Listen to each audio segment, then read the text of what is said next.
A very high percentage of Schengen visa got refused last year, and this is because a lot of persons don't know exactly what the visa officers are actually looking out for in your application. I've actually gotten a lot of Schengen visa for myself, and I applied for all of them by myself. I've also helped a couple of individuals, including people that actually met me on this YouTube channel, and I helped you guys get your Schengen visas approved. Now, in today's video, we're going to be talking about the exact things, right? The secrets that the visa officers are actually looking out for when they are assessing your Schengen visa application. So if you're somebody that have been refused a Schengen visa before, or you are planning to apply for a Schengen visa, it's important that you actually bring your seat close, right? Sit down and pay close attention to what I'm going to be showing you guys in today's video. Now, visa officers, they don't just want to refuse your visa's application for fun. They are looking for clear, believable evidence that you are going to come back to your home country after you have visited their country. So you need to prove something that we call immigration intent, right? You need to prove that you have no immigration intent. You're not planning to run away to their country and decide not to come back. On the visa officer checklist, there are 4 things that are very important. Number 1 is purpose. Number 2 is ties to your home country. Number 3 is consistency. And number 4, of course, is money. So let's start with consistency. Let me give you guys a practical example. So somebody booked a consulting session with me on this particular channel. As a matter of fact, if you want to book a consulting session with me, what you need to do is to click on the first link in my application. Once you click on it, you're going to be booking a consulting session with me right now. So this guy booked a consulting session with me, and while we were talking, he told me that he has gotten 2 Schengen refusal letters. But the interesting thing is that he has been to Schengen a couple of times. As a matter of fact, he has gotten like over 10 Schengen visas in the past. Then suddenly he applied, they refused him. The second time he refused him. So I asked him a question. I said, what are the documents that you use in this application? He mentioned all of them. I said, all these documents that you have shown me now, is there anything that is fake inside this document? He said that this is the document I've been using. I said, that was not the question I asked you. Is there any document that is not consistent with your original version of it? And he now admitted that one of the documents that he mentioned was actually doctored by him. And of course, I said, that is what your problem is. One of the things that was mentioned in the fair letter was that where they said there are reasonable doubts as to the reliability, the authenticity of the supporting document submitted, or the veracity of their contents, right? That's one of the things that was actually mentioned in his refusal letter. As a matter of fact, I think it was the only thing that was mentioned there, right? So it had to do with the reliability of the documents. So of course, that was why I asked him that question. So your document needs to be consistent, right? If you say that you work with ABC company and you're presenting an employment letter from CBA company, that is not consistent.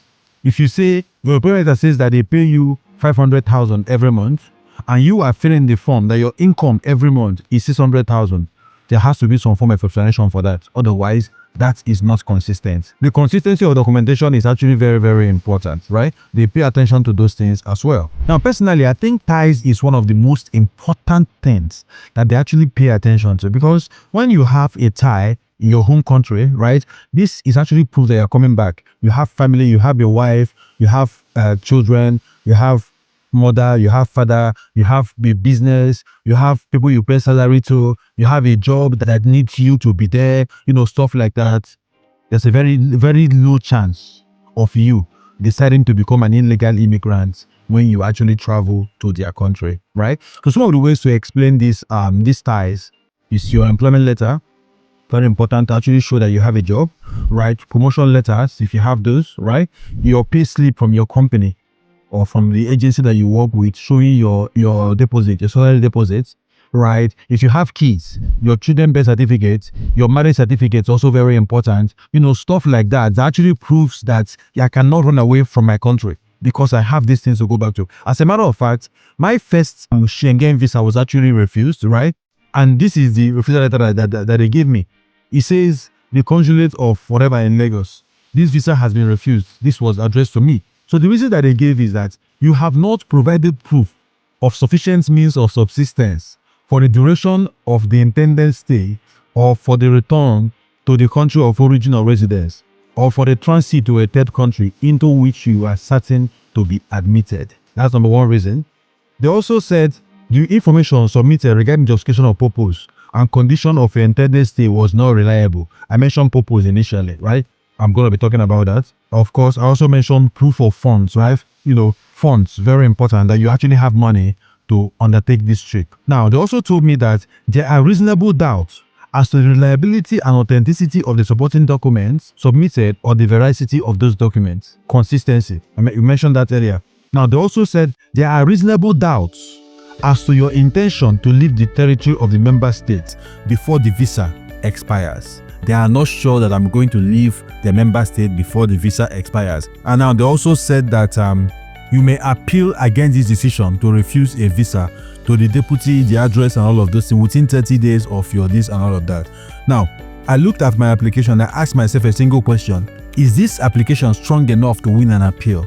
Right? I'm going to be telling you guys exactly what I did as soon as we're done with this. So let's complete this. Now, I'll talk about ties. It's very important. I actually made a more elaborate video in a tie. So it's also important that you put in a cover letter explaining these 4 things in your application: justification of purpose, ties to your home country, funds, and consistency, right? I'm going to tell you guys exactly how I actually fixed that to get my visa approved, my second application. Now, another thing is to show financial stability. People think that it is when you have millions in your bank account that you get qualified for a visa. No, it doesn't work like that, right? If you say that you earn 500,000 naira every month and suddenly you have 10 million coming into your account, you have to explain where those monies are coming from. Or you have consistent money coming from somewhere else, please explain those monies where they are coming from, right? It's very important. So sometimes when you have huge deposits, it actually affects you negatively. There was somebody that came from my consulting session and we're talking. So part of the reasons that was his visa was refused was that they said that about around 50 million came into his account just before he applied for a visa. So they said that we are not convinced that this money is available to you. We actually think that you put this money here to influence your visa, right? So of course the visa was refused. And when we were talking, he actually borrowed money, right, from loan people who took a loan, put in his account so that I can apply for a visa, right? He has never gotten 50 million naira in his account before, and suddenly 50 million is coming in. Of course, that visa was refused, right? So it's not about huge deposit. If you have those things, those kind of deposits that you cannot mitigate against, you need to explain the origin and source of those funds. Very important. Now, you need to also show stable and regular income. If you have a job, you have to show the fact that you're actually making money, right, from the job, and the money is coming into your bank account. You also need to show your stable income, your stable balance, your income, and also make sure that the money that you intend to use to take care of yourself is actually in your bank account, right? It's not money that you're expecting to come in later. It's actually in your bank account, that you are submitting for that visa application. If it's possible, also include your tax clearance certificate, because it tells a bigger picture of who you are, right? Based on how much you paid in your taxes, it shows how much you have. Now, if somebody is sponsoring you, you also need to present the proof of income of that particular person, right? And present proof of why the person is also sponsoring you. These are how to show financial stability clearly, right?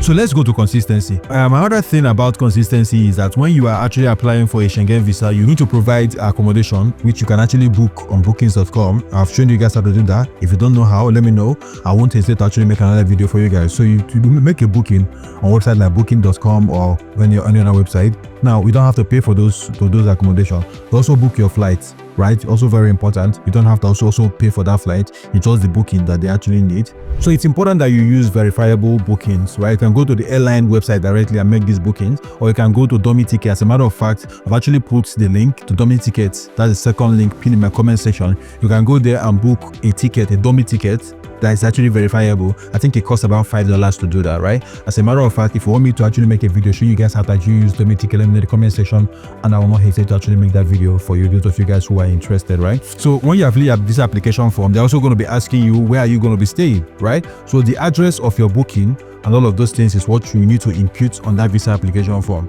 Now, also present a realistic itinerary, right? So I always advise people, if you are traveling to, let's say you're traveling to Spain, in your application, just say you're traveling to Spain. Even if you have plans of going to France or Germany and everywhere else, with that visa, you can actually touch all of those countries. Especially if it's your first time, but just stick to one country at first. Get your first visa, go to that country and come back before you start saying that you want to visit here and there. Now, let's say, for instance, you say in the application that you want to visit 20 countries in 2 days. How is that possible? That is not realistic, right? You cannot do that.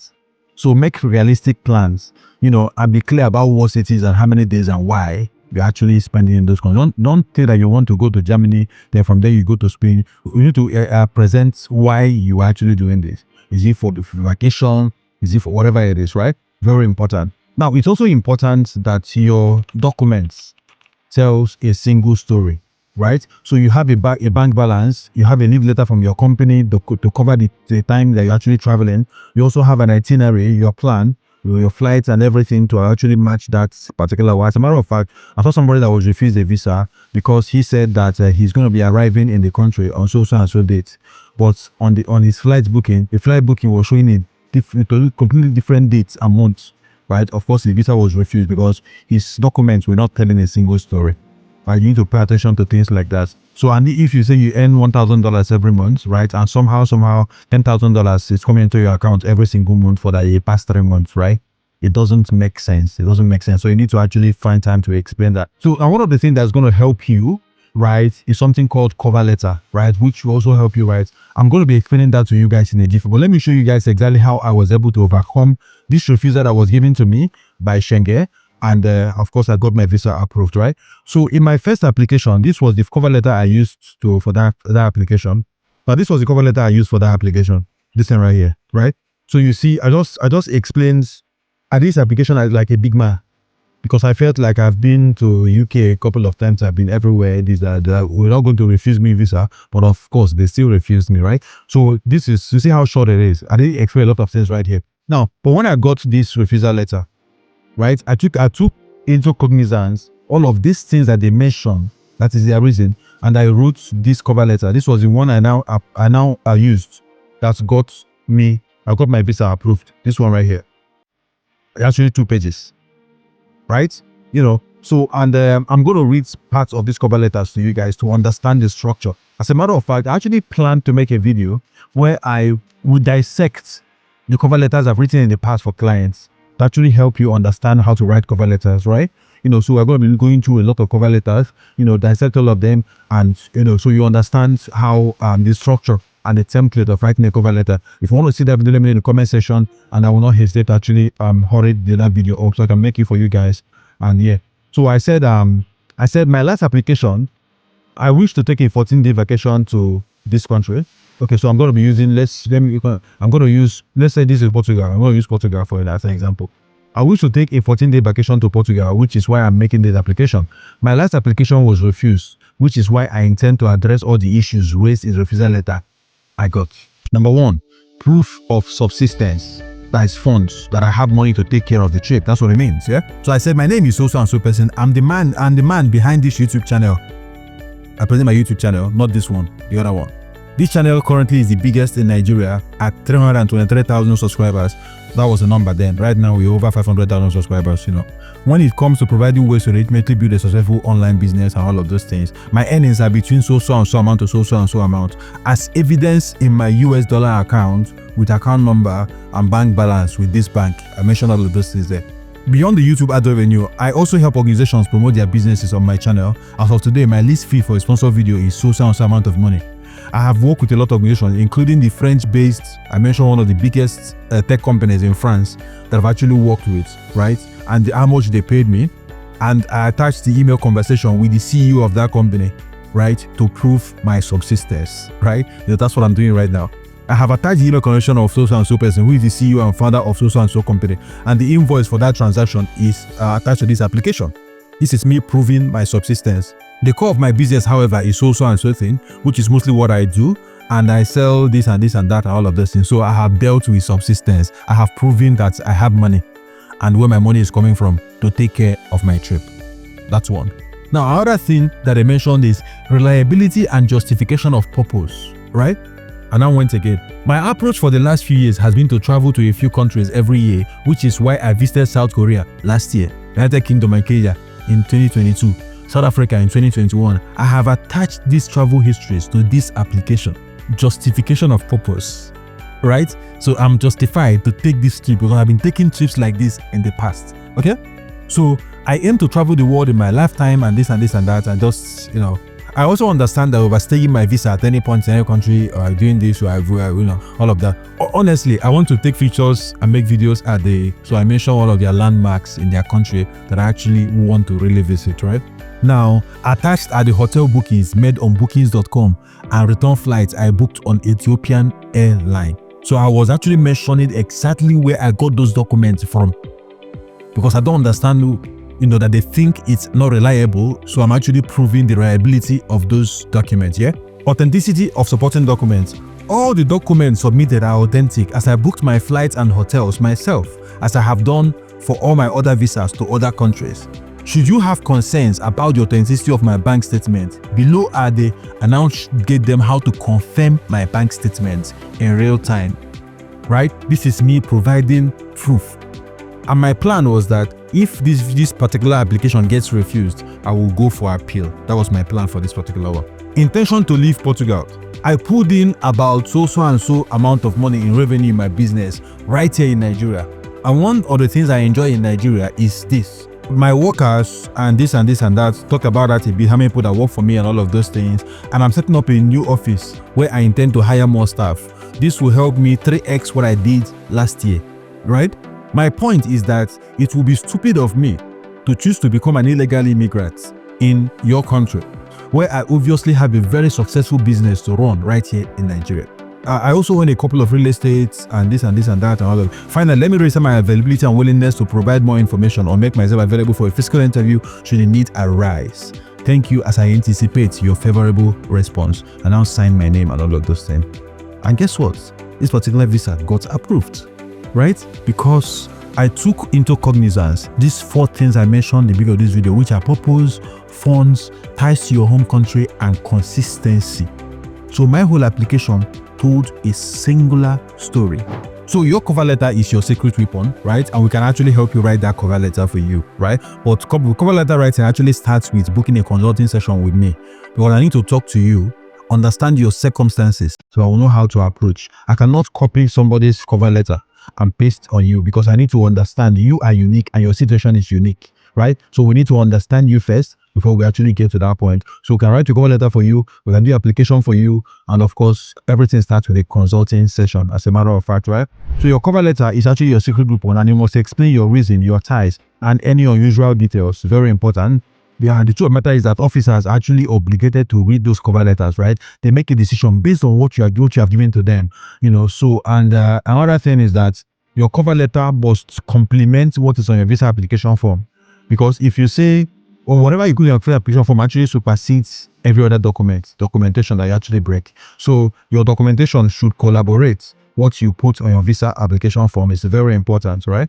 So please avoid fake documents. Right, avoid it. It might work for you now, but it's not work for it will actually work against you in the future. Avoid it as much as you can, right? Also avoid unverifiable employment, right? And please, if you're on a tourist visa, don't you ever overstay your visa, right? Don't ever overstay your visa, because it is going to haunt you in getting other visas. This will actually keep records of all of these things, right? It's very important. So let's say your application, you tell them that you are going to be spending 2 days in Spain and 5 weeks in France, and you're applying to Spain. Doesn't make sense, right? It makes more sense to apply to France, where you are going to be spending the most amount of time. That means you're actually applying to the wrong country. So visa officers, like I said earlier, they don't just want to refuse your application for fun. They actually want trustworthy, complete and believable applications, right? They want to be sure that you do not have any immigration intent. You're not planning to go there and not come back. They want to be sure that you're going to be coming back to your home country, right? And once you can actually prove this, the chances of you getting a visa is actually high. And we can actually help you through the process. All you need to do is to click on the first link that is pinned in my comment section below this video. Once you click on it, it's going to take you to Seller. And once you're done with Seller, it's going to redirect you to my WhatsApp, where you can actually have a conversation with me, right? Whether it's about your previous refusal or you're applying for the first time, we can actually help you through the process. So if you're a first-time applicant and you want to see my video on how to actually get started for a Schengen visa, this video showing up right here will show you how to do that. Why this video showing up right here will show you the documents you need to apply for a Schengen visa.